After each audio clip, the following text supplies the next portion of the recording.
Hello student, good morning. आज हम discuss करेंगे अबाउट ग्रुपिंग ऑफ सेल्स के बारे में। अब सेल्स है वो हमारे पास सेम टाइप के भी हो सकते हैं, डिफरेंट टाइप के भी हो सकते हैं। तो फर्स्ट हम स्टडी करेंगे about grouping of number of identical sales के बारे में स्टडी करेंगे। आइडेंटिकल सेल्स लेंगे। अब यहाँ पर फर्स्ट ये है कि ग्रुपिंग क्यों करते हैं। जैसे कि आपने देखा भी होगा कि अगर मान लीजिए कोई भी टॉयज है, उसके अंदर हम जब सेल डालते हैं, जिसपे जो कि कल भी बताया था आपको 1.5 वोल्ट लिखा होता है, इट मीन्स वो हमारे पास क्या होता है, उसका ईएमएफ होता है। अब आपने देखा है जैसे रिमोट में भी, या आपके पास जैसे कोई भी टॉयज है उसमें आपने देखा होगा 2 या 3 सेल्स हैं, उनको कनेक्ट रखते हैं। मीन्स उनको जैसे टॉयज में तो हम सीरीज में कनेक्ट करते हैं, लेकिन क्या होता है कि कहीं पर हम सीरीज में कनेक्ट करते हैं, कहीं पर हम पैरेलल में करते हैं, और कहीं पर हम उनको कुछ को सीरीज में कुछ को पैरेलल में करते हैं। तो हमारे पास जो ग्रुपिंग ऑफ सेल्स है उसको हम 3 टाइप से ग्रुप में ऐड करते हैं, मीन्स 3 टाइप से उनको अरेंज करते हैं। फर्स्ट हमारे पास है series grouping of cells. Series grouping of cells कि फर्स्ट हम स्टडी करेंगे about series grouping of cells के बारे में। सेकंड है हमारे पास पैरेलल ग्रुपिंग ऑफ सेल्स, और थर्ड है हमारे पास mix grouping of sales.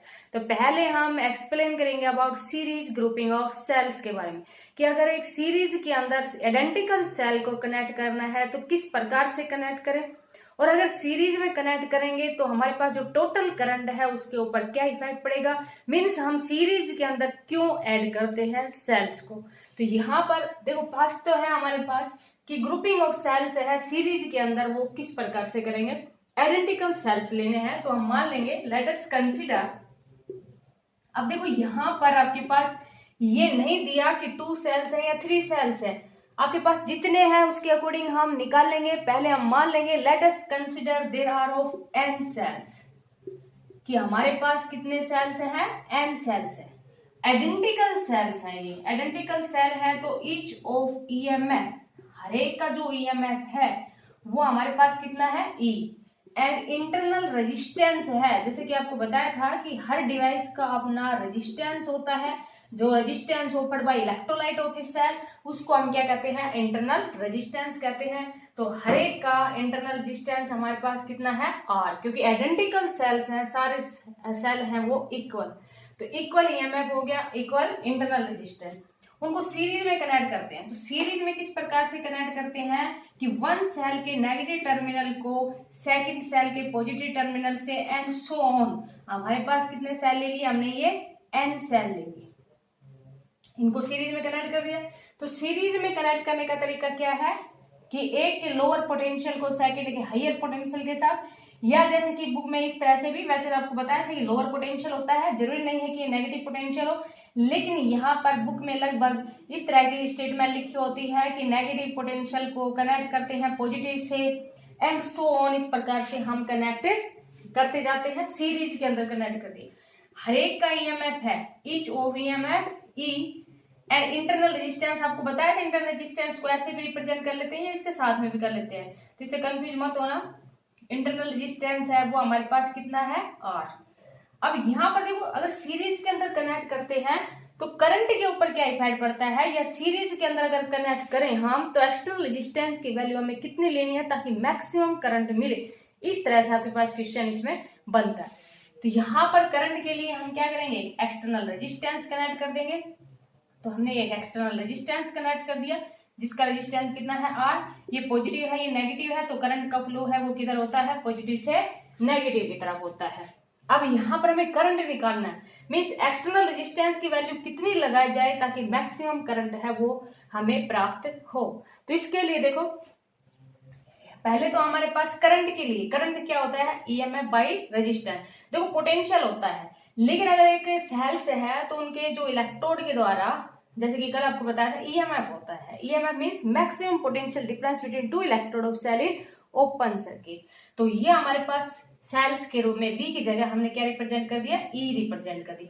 V भी हमारे पास पोटेंशियल है, लेकिन ये हमारे पास क्या है, मैक्सिमम पोटेंशियल। अब इसको थोड़ा रफ करते हैं, समझ में आ गया होगा यहाँ तक। तो यहाँ देखो हमारे पास टोटल ईएमएफ है, क्योंकि करंट इक्वल टू क्या होता है, EMF by resistance.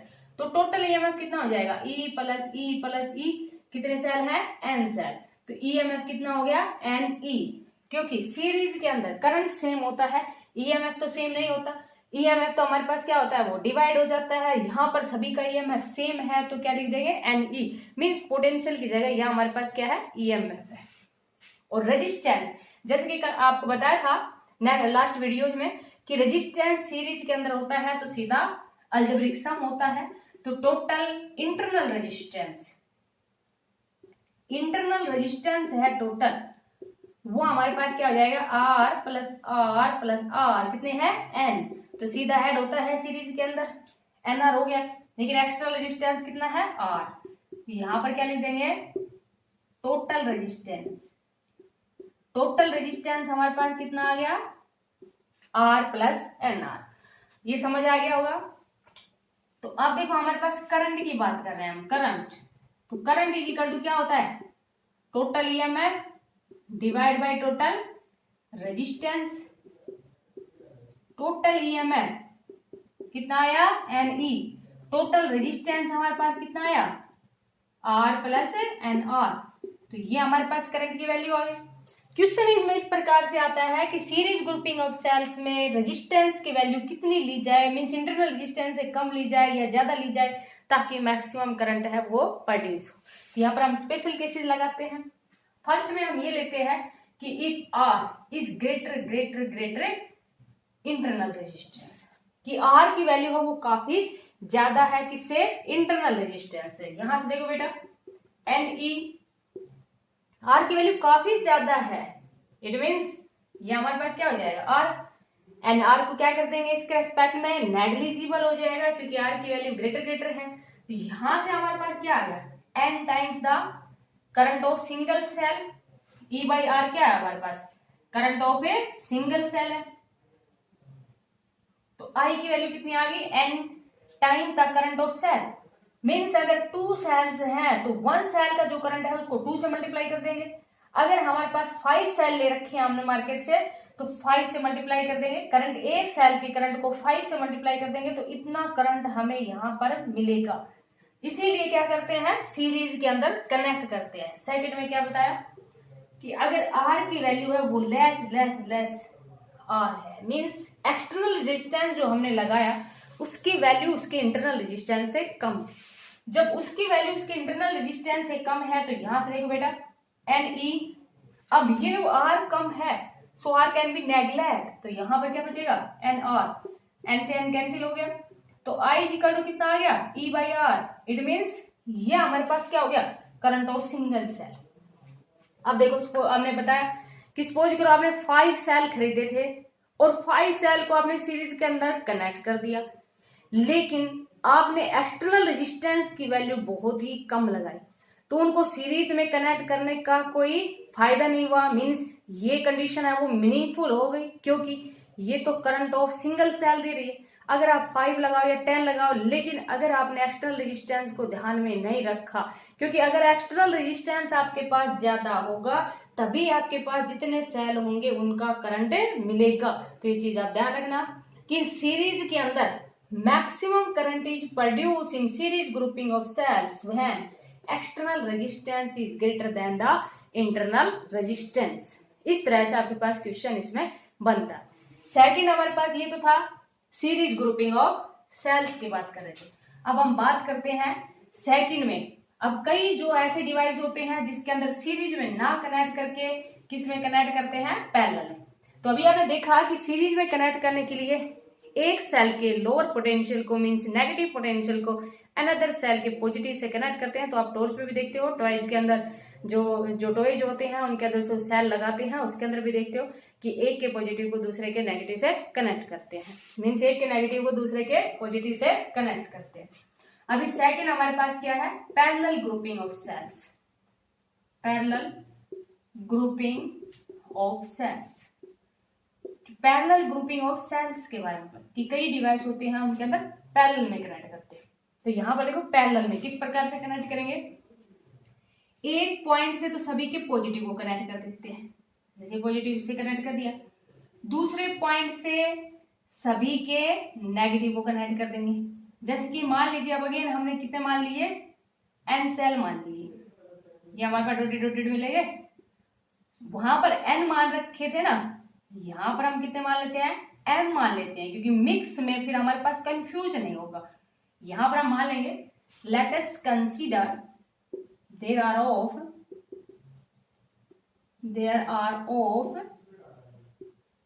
m cells, each of EMF E and internal resistance R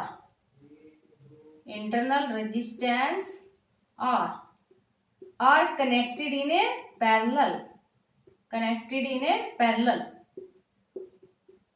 in which one terminal is connected to one end, means positive terminal is connected to one end and negative terminal is connected to another end. ये line और लिख लेंगे इसमें, जैसे इस तरह से question आता है तो one terminal is connected to one end means positive terminal is connected to one end and negative terminal is connected to another end. Parallel में हम इस प्रकार से कनेक्ट करते हैं। हर एक का जो ईएमएफ है हमारे पास वो कितना है, E, इंटरनल रेजिस्टेंस कितना है, R, हर एक का ईएमएफ E, इंटरनल रेजिस्टेंस हमारे पास कितना है, R। अब देखो बेटा, पैरेलल के अंदर पोटेंशियल हमारे पास सेम होता है, तो चाहे कितने भी सेल लगा रखे हैं, जो पहले सेल का पोटेंशियल है मींस पहली लाइन के अंदर पोटेंशियल है वही सेकंड का होगा, वही थर्ड का एंड सो ऑन। तो पैरेलल में पोटेंशियल रिमेन्स सेम, करंट है वो डिवाइड होता है। तो यहां पर हमारे पास टोटल ईएमएफ कितना हो जाएगा, E, टोटल इंटरनल रेजिस्टेंस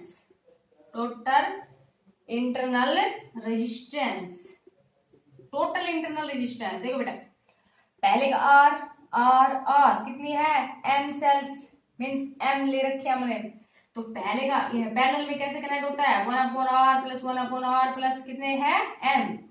तो ये हमारे पास RP इक्वल टू कितना आ गया, M/R, पलटेंगे इसको तो कितना आ जाएगा, R/M। तो टोटल रेजिस्टेंस हमारे पास कितना आ गया, R प्लस R/M। तो टोटल रेजिस्टेंस कितना आया, R प्लस R/M। अब हम करंट की बात करेंगे, ये थोड़ा सा रफ करते हैं, समझ आ गया होगा आपको। तो करंट में देखो हमारे पास I is equal to total EMF divide by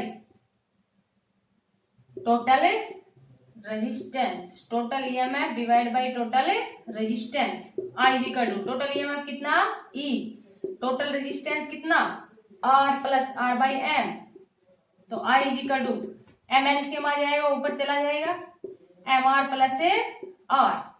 अब देखो बेटा यहाँ पर ये कंडीशन आ गई हमारे पास। अब पैरेलल के अंदर जैसे अभी हमने देखा कि सीरीज के अंदर जब एक्सटर्नल रेजिस्टेंस है वो ग्रेटर है इंटरनल रेजिस्टेंस से, तब हमें मैक्सिमम करंट मिल रहा है। मीन जितने सेल हम यूज में कर रहे हैं उतने सेल का तब मिलेगा, नहीं अगर एक्सटर्नल रेजिस्टेंस को अगर हम कम लेंगे तो हमारे पास सिंगल सेल का आएगा, चाहे फिर हम कितने भी कनेक्ट करते। यहां पर देखो आपके पास if R is greater R की वैल्यू है वो काफी ज्यादा है, तो ये वैल्यू कितनी आ गई, ME अपॉन R की वैल्यू ज्यादा है तो ME अपॉन MR। तो ये हमारे पास क्या आ गया, current of a single cell. If R is less R, then I equal to ME upon R means M times the current of a single cell। उससे अपोजिट हो गया, मीन्स पैरेलल के अंदर जब हम कनेक्ट करेंगे तो एक्सटर्नल रेजिस्टेंस की वैल्यू है वो इंटरनल रेजिस्टेंस से कम लेंगे, तब हमें मैक्सिमम करंट प्रोड्यूस होगा। और सीरीज के अंदर एक्सटर्नल रेजिस्टेंस की वैल्यू ज्यादा लेंगे इंटरनल रेजिस्टेंस से, तब हमें मैक्सिमम करंट है वो प्रोड्यूस होगा। तो ये था हमारे पास series and parallel combination of cells. अब नेक्स्ट हमारे पास क्या है, थर्ड टाइप में मिक्स ग्रुपिंग ऑफ सेल्स। तब हम बात करेंगे किसके, मिक्स ग्रुपिंग ऑफ सेल्स की बात करेंगे। Mix grouping means n cells are in series and they are of m रोज हैं हमारे पास, मीन्स n सेल्स ही हैं वो पैरेलल में। तो मिक्स ग्रुपिंग के लिए मीन्स कुछ सेल तो हमने किस में ले लिए, सीरीज में, कितने m, और इसी तरह से कुछ हमने किस में ले लिए, ये m, पैरेलल में ले ली। Rotated means N cell. Mix grouping of cell समझ में आया। कई डिवाइसेज ऐसे होते हैं जिसमें मिक्स ग्रुपिंग करनी पड़ती है, मीन्स कुछ को हमें सीरीज में कनेक्ट करना पड़ता है और कुछ को हमें पैरेलल में कनेक्ट करना पड़ता है। किसके अंदर? मिक्स ग्रुपिंग ऑफ सेल के अंदर। तो मिक्स ग्रुपिंग ऑफ सेल के अंदर काफी इंपोर्टेंट है ये, mix grouping of a cell. Third type, mix grouping of a cells. अब यहां पर देखो हमारे पास मिक्स ग्रुपिंग ऑफ सेल्स में मीन्स यहाँ पर इस तरह से क्वेश्चन आता है कि एक्सटर्नल रेजिस्टेंस की वैल्यू कितनी ली जाए ताकि मैक्सिमम करंट है वो प्रोड्यूस हो। बिल्कुल सेम उसी तरह से जैसे सीरीज और पैरेलल में पूछा जाता है, बिल्कुल सेम वैसे ही यहाँ पर पूछा जाता है। तो यहाँ देखो हमारे पास अगेन वही, ये पॉजिटिव है ये नेगेटिव है, तो करंट है उसका फ्लो इस तरह से करेगा, मीन्स करंट है वो ऐसे फ्लो करेगा। अब देखो हर एक का ईएमएफ है वो हमारे पास कितना है? ई। इंटरनल रेजिस्टेंस कितना है? आर। अब आपको एक चीज ध्यान रखनी है कि एक लाइन का ईएमएफ कितना हो जाएगा? एन ई, और इंटरनल रेजिस्टेंस कितना हो जाएगा? N R. इसका भी एन ई एन आर, इसका भी एन ई और एन आर। अब पोटेंशियल सेम रहता है पैरेलल में, इट मींस टोटल ईएमएफ है वो हमारे पास कितना हो जाएगा? एन ई आ जाएगा। हम क्या निकालते हैं यहाँ पर? टोटल रेजिस्टेंस की बात करेंगे। तो देखो ये समझ आ गया होगा डायग्राम, थोड़ा सा रफ करते हैं। मिक्स ग्रुपिंग ऑफ सेल्स, तो देखो हमारे पास यहाँ लिख देते हैं पहले टोटल ईएमएफ। पहले हम मान लेंगे, let us consider there are of n cells are connected in series and there are of m rows, means n cells are connected in parallel. Then EMF हमारे पास देखो एक लाइन का जो EMF है वो कितना हो जाएगा? NE। तो टोटल EMF है वो हमारे पास कितना रहेगा? NE ही रहेगा, क्योंकि पैरेलल में EMF remain same, E plus E n से है, n है हमारे पास सेल्स। तो एक लाइन का EMF कितना हो गया? NE। इसका भी NE, इसका भी NE, क्योंकि पैरेलल में पोटेंशियल रिमेन सेम, तो टोटल EMF है वो हमारे पास कितना रहेगा? NE ही रहेगा। अब देखो पहली लाइन का इंटरनल रेजिस्टेंस NR, सेकंड का NR, थर्ड का NR, और ये हमारे पास टोटल कितनी है? N से है इस तरह से तो लाइन। तो इंटरनल रेजिस्टेंस की अगर बात करें, टोटल इंटरनल रेजिस्टेंस, तो टोटल इंटरनल रेजिस्टेंस में एक लाइन का हमारे पास पैरेलल में है, एक लाइन का हमारे पास कितना है? NR, दूसरी लाइन का NR, तीसरी लाइन का हमारे पास कितना है? NR, और कितनी है ये? M है पैरेलल में। तो यहां से देखो 1/RP इज इक्वल टू कितना हो गया? M/NR। पलटेंगे तो ये वैल्यू हमारे पास कितनी आ गई? NR/M। देखो M/NR हो गया, पहली लाइन का NR, दूसरी लाइन का NR, कितनी आई हमारे पास? M है। तो पैरेलल में कनेक्ट करते हैं तो रेसिप्रोकल में कनेक्ट होती हैं, तो NR का रेसिप्रोकल कर दिया, 1/NR प्लस 1/NR प्लस हमारे पास कितनी है? M है इस तरह की लाइन, तो M हो गई। तो ये वैल्यू हमारे पास 1/RP इज इक्वल टू कितना आ गया? M/NR। तो RP इज इक्वल टू कितना आ गया? NR/M। अब देखो बेटा total resistance, total resistance, total resistance हमारे पास कितना आ गया? R तो हमारे पास एक्सटर्नल है और इंटरनल हमारे पास कितना आया? NR/M। अब हम करंट की बात करते हैं। अब ये समझ में आ गया होगा, डायग्राम को रफ करते हैं। अब मिक्स ग्रुपिंग मीन्स कुछ सीरीज में ले लिया और कुछ पैरेलल में ले लिया। तो करंट है हमारे पास total EMF divide by total resistance, total resistance I is equal to total EMF कितना आया? NE था ना EMF, तो हर एक लाइन का NE ही रहेगा। करंट हमारे पास कितना, सॉरी रेजिस्टेंस हमारे पास कितना आ गया? NR/M। देखो एलसीएम लिया, यहाँ से M एलसीएम आ जाएगा, ये ऊपर चला जाएगा, MNE, यहाँ कितना आ जाएगा? MR plus NR। अब क्वेश्चन इस तरह से आता है, एक्सटर्नल रेजिस्टेंस की वैल्यू कितनी ली जाएगा ताकि करंट है वो मैक्सिमम हो जाए। देखो यहाँ से समझ आ गया हो, अगर ये हमारे पास MR प्लस NR की वैल्यू अगर लेस हो, मीन्स कम से डिवाइड करेंगे तो वैल्यू मैक्सिमम आ जाएगी, और लेस के लिए इसको हम डायरेक्ट जीरो के इक्वल पुट करते हैं। अगर इसको जीरो के इक्वल पुट करेंगे तो यहाँ से एक्सटर्नल रेजिस्टेंस की वैल्यू है वो माइनस की आ जाएगी, मीन्स रेजिस्टेंस की वैल्यू नेगेटिव आ जाएगी, दिस इज इम्पॉसिबल। तो यहाँ इसके लिए थोड़ा सा आपके पास मैथमेटिकली है कि ये वैल्यू है वो हमें मिनिमम दिखानी है, क्योंकि ये वैल्यू मिनिमम होगी तब करंट है वो मैक्सिमम होगा। इट मीन्स हमें एक्स्ट्रा रेजिस्टेंस कितना लगाना पड़े ताकि करंट है वो मैक्सिमम हो जाए। तो देखो इसको हम ऐसे लिखते हैं, एम आर है, इसको हम ऐसे लिख सकते हैं ना, एम आर का रूट का स्क्वायर कर दिया, एन आर को भी हम ऐसे लिख सकते हैं ना, देखो हमने ऐसे लिख दिया, रूट से रूट कैंसिल हो गई, ये टर्म आई ना। अब क्या करते हैं इसमें 2mn आर आर को ऐड किया और उसी वैल्यू को हम सब्ट्रैक्ट भी कर सकते हैं। मीन्स एक टर्म को हमने ऐड कर दिया और सेम टर्म को हमने सब्ट्रैक्ट कर दिया, तो क्या इसके ऊपर कुछ इफेक्ट पड़ेगा? नहीं पड़ेगा। अब देखो ये हमारे पास आई ये वैल्यू हमारे पास कितनी आ गई, ए का स्क्वायर प्लस बी का स्क्वायर माइनस 2ab, तो क्या बन जाएगा a माइनस बी का whole square plus 2mn r और r। अब देखो ये मिनिमम दिखाना है, तो मिनिमम जो वैल्यू है हमारे पास स्क्वायर क्वांटिटी की मिनिमम वैल्यू 0 होती है, नेगेटिव नहीं होती, क्योंकि मिनिमम वैल्यू हमारे पास क्या होती है नेगेटिव। लेकिन यहाँ पर स्क्वायर क्वांटिटी है, स्क्वायर क्वांटिटी की जो मिनिमम वैल्यू है वो हमारे पास कितनी होती है 0। तो ये वैल्यू किसके इक्वल रख लेंगे 0 के इक्वल, क्योंकि ये तो हमारे पास वैल्यू कम है ही, एम एन और आर का रूट है, इट मीन ये वैल्यू कम ही आएगी। तो यहाँ से हमारे पास M R minus N R का स्क्वायर है वो किसके इक्वल आ गया 0 के इक्वल। यहाँ से हम क्या लिख देंगे M R is equal to under root N R, दोनों तरफ स्क्वायरिंग की, M R is equal to N R, तो आर की वैल्यू है वो हमारे पास कितनी आ गई, R is equal to N R by N. तो आर की वैल्यू है वो हमारे पास कितनी आई N R by M. It means हमें एक्सटर्नल रेजिस्टेंस है उसकी वैल्यू इतनी लगानी पड़ेगी, मीन्स एक्सटर्नल रेजिस्टेंस की वैल्यू यहाँ पर इतनी आएगी तब हमारे पास करंट है वो कितना होगा मैक्सिमम।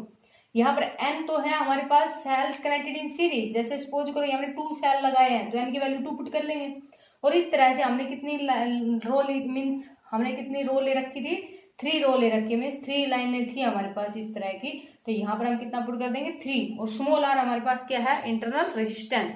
तो एक्सटर्नल रेजिस्टेंस की वैल्यू इन मिक्स ग्रुपिंग ऑफ सेल्स के अंदर, मिक्स ग्रुपिंग ऑफ सेल के अंदर एक्सटर्नल रेजिस्टेंस की वैल्यू है वो हमारे पास कितनी आ गई N R by N. It means mix grouping of cell के अंदर एक्सटर्नल रेजिस्टेंस इतना कनेक्ट करेंगे तो करंट की वैल्यू है वो हमारे पास मैक्सिमम हो जाएगी। तो ये था हमारे पास ग्रुपिंग ऑफ आइडेंटिकल सेल्स। अभी इसमें लास्ट टॉपिक आपके पास बचा है grouping of different types of cells. ये था हमारे पास आइडेंटिकल सेल्स का, और सेकंड हमारे पास टॉपिक है वो किसका रहेगा डिफरेंट टाइप्स ऑफ सेल। दोनों ही टॉपिक इंपोर्टेंट है, अच्छी तरह से इनको अंडरस्टैंड कर लेना। Thank you, have a nice day.